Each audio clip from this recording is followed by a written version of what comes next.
Hey everybody, welcome back to my channel, and today if you're tuning in, I'm going to show you how to get the look of a $300 hardware store door. It's going to gain me a ton of equity for under $30. It is simple, it is easy. I bought the one panel flat laminated brown doors that are gross on Kijiji for $10. Sometimes people give them away for free because they think they're crap and there's nothing you can do with them.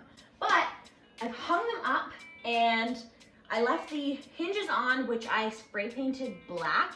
Super easy. I already had spray paint. If not, I mean, it's under $10. Measure the height of the door first and put that trim on to make sure that it was level. Make sure that the doors opened and closed like normal. Then I measured the inside pieces to make the 4-panel shaker style.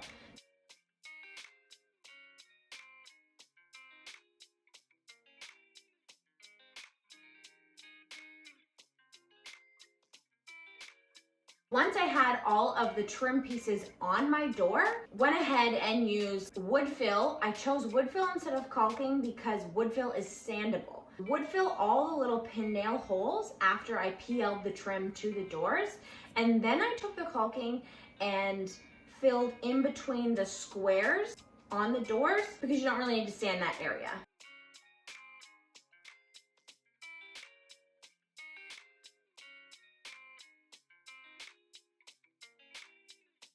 I primed it twice with Bin primer. That's the only primer that I have ever trusted. If you love another primer, please let me know.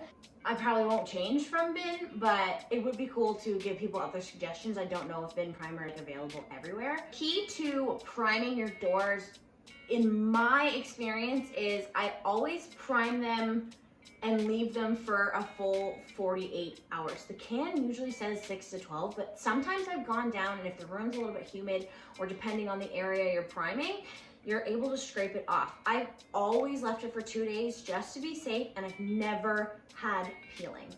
Oh, another thing, before I did any of this, I used a antibacterial cleaner. Obviously, I don't know who I bought these doors from. I mean, they seemed pretty clean. They weren't weirdos, but you just want to make sure that you get all of their house off of the doors before they come into your house. Once the bin was fully cured and I did a couple of scrape tests so that I knew it was good to go, I used a satin sheen white trim paint and I painted them in 4 layers. It's a little bit tricky because they are brown doors, you're painting white, you do need a couple of layers. It's fine, I'd rather do the labor than pay $300 a door. And when I say $300 a door, that's not including hardware, not including doorknobs. You're getting the door, you still have to do all the extra labor on that anyway, so the price can really jump up there. Once the trim was on and the paint was done and dried and cured, I bought these $8 black handles, which I absolutely love because I think it just pops on the white. Instead of using a regular twist doorknob, I just felt like this gave it a little bit more of an upscale wow factor because they're so pretty to look at.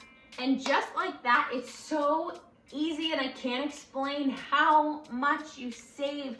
New shaker style doors, whether it's for an existing closet. I built this closet out because I'm going to talk to you guys about how I changed my 3-bedroom to a 4-bedroom. In my next video, I'm going to do a full home tour and everything that I've done. But for now, just wanted to show you guys a little tip because it's so important, and I impressed myself so much with this project. Thanks so much for watching, guys. If you like this video, like, subscribe, comment, show your friends. I really appreciate it. I almost had 1,000 subscribers, and I'm going to be able to then go live, answer some reno tips, continue to do some cool videos, because who has money for all those renos? I mean, I'm sure some people do, but who wants to spend it on renos when you could do it this way? Bye!